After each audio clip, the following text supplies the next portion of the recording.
Salve peixeiros com orgulho, bem-vindos ao primeiro vídeo de 2022 do canal SFC Raiz. Como sempre agradeço de coração os fiéis membros deste canal, mas se está vendo pela primeira vez, dê essa força também, acione o botão de inscrito para os futuros vídeos e análises próximas, beleza? Este é o vídeo para falar depois da final da Copinha, do jogo entre Palmeiras, Crefisa 4, Santos 0. Jogo que sacramentou aí o vice-campeonato da equipe santista, dos meninos da Vila. Para falar esse vídeo é essencialmente para fazer uma análise no ponto geral do que foi a competição e não julgar apenas por essa partida, por esta final, nem vou mencionar, vou dar méritos do que foi essa partida, que na minha humilde opinião não deveria ter sido realizada por força, mas por influência única e exclusivamente do nosso time, que foi prejudicado dentro e fora de campo, e que infelizmente meus temores relativos a esse jogo se confirmaram no aspecto técnico da time. Infelizmente os meninos sentiram esse fator do peso de jogar uma torcida contra um campo da qual eles não estavam acostumados, o primeiro jogado numa final, num gramado sintético, que beneficiou sim a equipe adversária nos bastidores e que prejudicou por tabela a equipe do Santos. Apenas um adentro, uma análise apenas do que foi dos bastidores, que foi essa final que foi feita premeditadamente para beneficiar a Sociedade Esportiva Palmeiras Crefisa, para que eles conquistassem finalmente a sua primeira Taça São Paulo de Juniores de sua história, que prejudicou sim a equipe do Santos, e vai sim umas críticas à administração do senhor Dejueda, que deveria ter sido mais enérgico, deveria ter feito fazer valer os interesses do clube desde as primeiras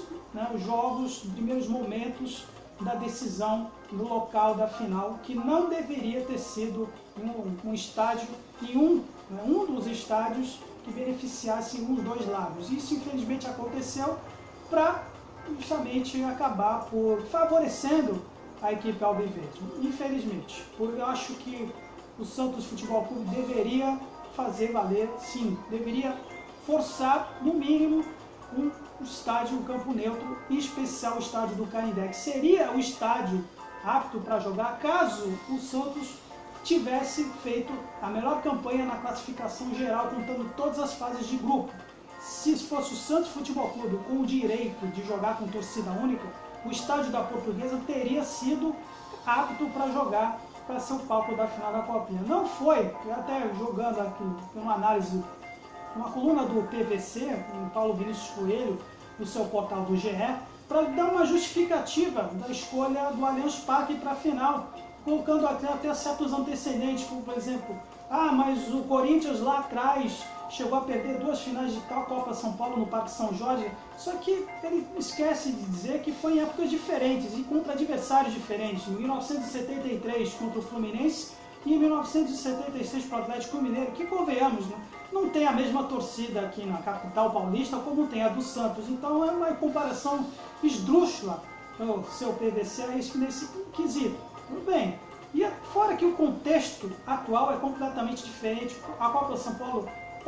muitos tecnicamente podem até criticá-lo por não ter mesmo a mesma, digamos, poderio técnico como algumas outras, como o Brasileiro Sub-20 ou a Taça Rio Grande do Sul também, competição de juniores também emissora, mas ainda continua sendo a maior competição de base do mundo, então tem uma visibilidade que não tem as outras competições de base. Então, para isso, é necessário sim termos um palco justo, um palco digno, neutro, especial, que não beneficie nenhum dos dois lados, o que infelizmente isso acabou acontecendo. A Federação Paulista de Futebol quebrou, não vou dizer regras, porque lógico, não está previsto no regulamento que precisa se ter episódio neutro, mas que sempre foi um lugar comum, que era preferível, ainda na época que tínhamos o estádio do Pacaembu, que está agora fechado por reformas, o Paulo Machado de Carvalho, mas mesmo assim, vale lembrar o torcedor santista que a primeira Copa São Paulo que o Santos conquistou foi no estádio do Canindé neutro, com a torcida dividindo pau a pau com a torcida do Corinthians em 1984, quando não era o estádio do Pacaembu, por exemplo, podia-se ser o estádio da Portuguesa, que poderia sim, mesmo com o Palmeiras, sendo a equipe com direito de ter sua torcida, podia ter sim ter jogado no estádio do Canindé, que foi descartado. Aí sim, a matéria do APVC foi descartada por questões de segurança. Mas vale lembrar que antes do laudo técnico da PM, o Canindé ainda era uma opção, só deixou de ser depois, justamente por fato do Palmeiras ter conseguido aí ter dado o direito de ser o mandante, literalmente. Lembrar também que o Canindé possui danos estruturais, ainda possui críticas com relação ao estádio da Portuguesa, não muito diferente do que foi,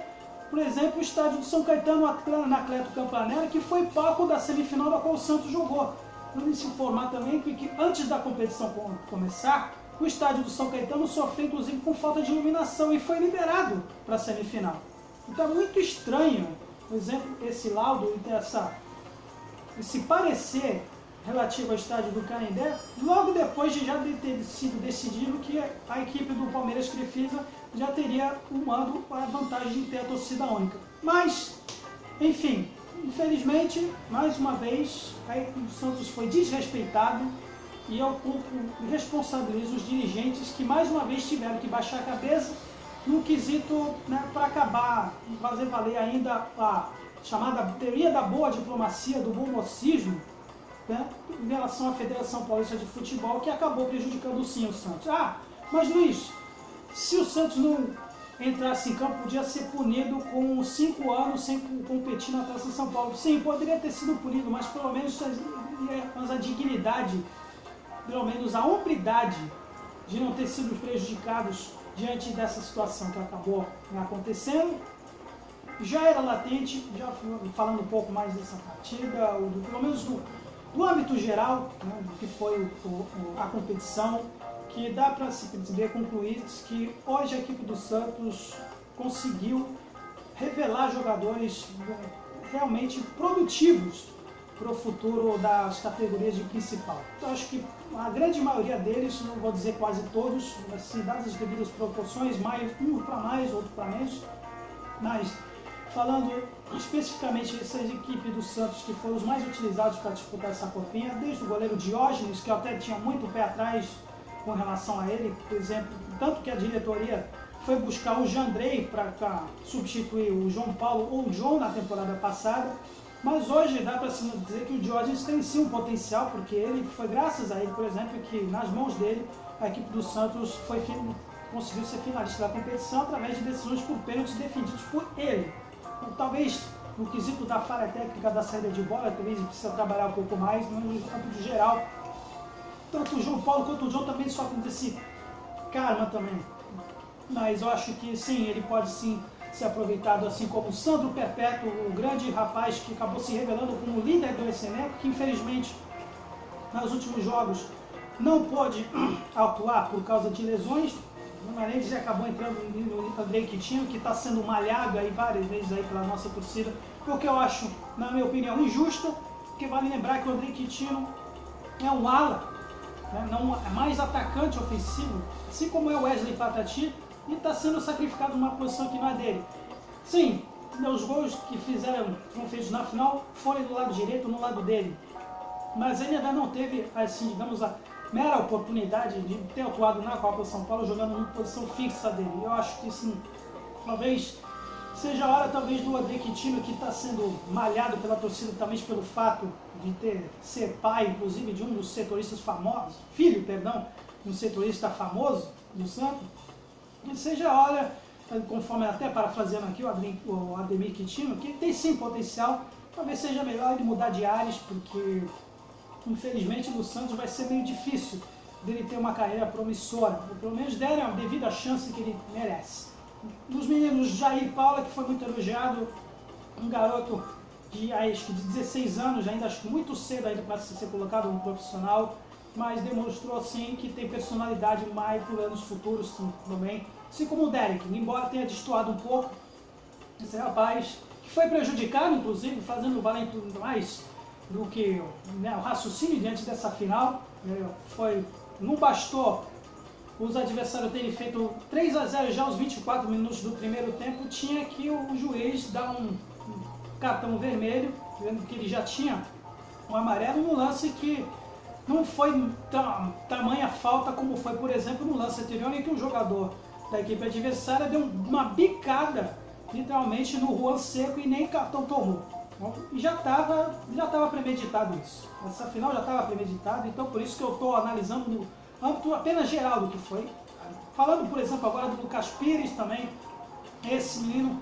que demonstrou personalidade na competição e mais pela força da necessidade, já que a equipe principal só conta de novo apenas com o Felipe Jonathan na lateral esquerda, e pelo que se vê no noticiário, ele é o que está mais cotado para subir para a equipe do Fábio Carille, o principal, inclusive até para o Campeonato Paulista. Menção também o Jonathan, que embora ele seja um zagueiro, eu acho que, na minha opinião, eu vou falar mais para frente a respeito do vídeo, o principal, o Jonathan,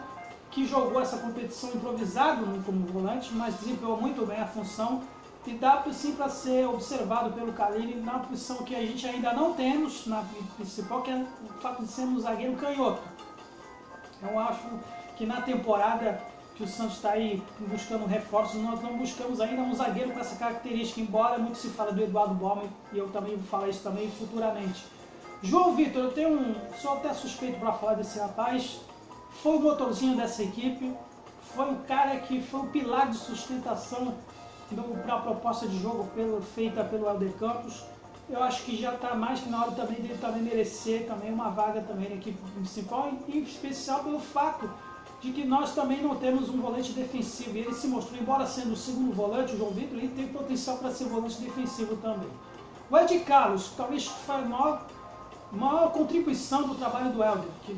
quem não acompanha, quem acompanhou desde o começo a competição, o Helder começou com uma formação com o Juan Seco jogando na posição do Ed Carlos como falso 10, né? Recebendo a mesma cartilha do seu titular, o Thiago Macedo, que aliás ganhou férias forçadas do Edu Dracena. Aliás, parabéns ao Edu Dracena. Eu critico a diretoria, mas eu preciso também ser justo, não dá certo. Embora o Rueda não seja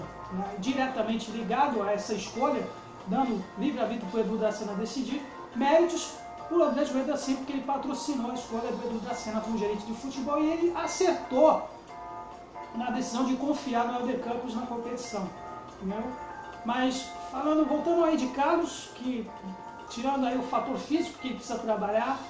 acho que a grande contribuição do Helder foi a colocar o Ed Carlos, depois a partir do segundo tempo, na partida de estreia contra o Operário, que ele deslanchou e está se revelando sim para futuramente ser observado também na equipe principal. E aí a redundância é falar de Wesley Patati, de Lucas Barbosa, de Juan Seco, esses foram os fiéis da balança também em competição, acho que já é consenso geral que sim, eles também merecem, né? Assim como o próprio Lucas Pires, que por força da ocasião vai subir profissional, esses três meninos, garotos, em especial Lucas Barbosa e Juan Seco, têm vaga também na equipe principal para disputar com outros titulares aí com salários gigantescos, até inclusive. Terminando no Helder Campos, o pessoal criticou o Helder por esse jogo na final, talvez ele tenha recuado demais, mas ele é que está no comando, ele que sabe as circunstâncias do gramado em especial. Então, acho que não teríamos outro treinador que tivesse feito um trabalho melhor do que o Helder, inclusive o Thiago Macedo, que embora a equipe tenha apresentado uma certa melhora já no ano passado, com o Thiago Macedo disputando a Copa Paulista, eu acho que o Helder fez uma melhorada no trabalho do Thiago Macedo, colocando em especial já mencionado o Ed Carlos e depois avançando o Juan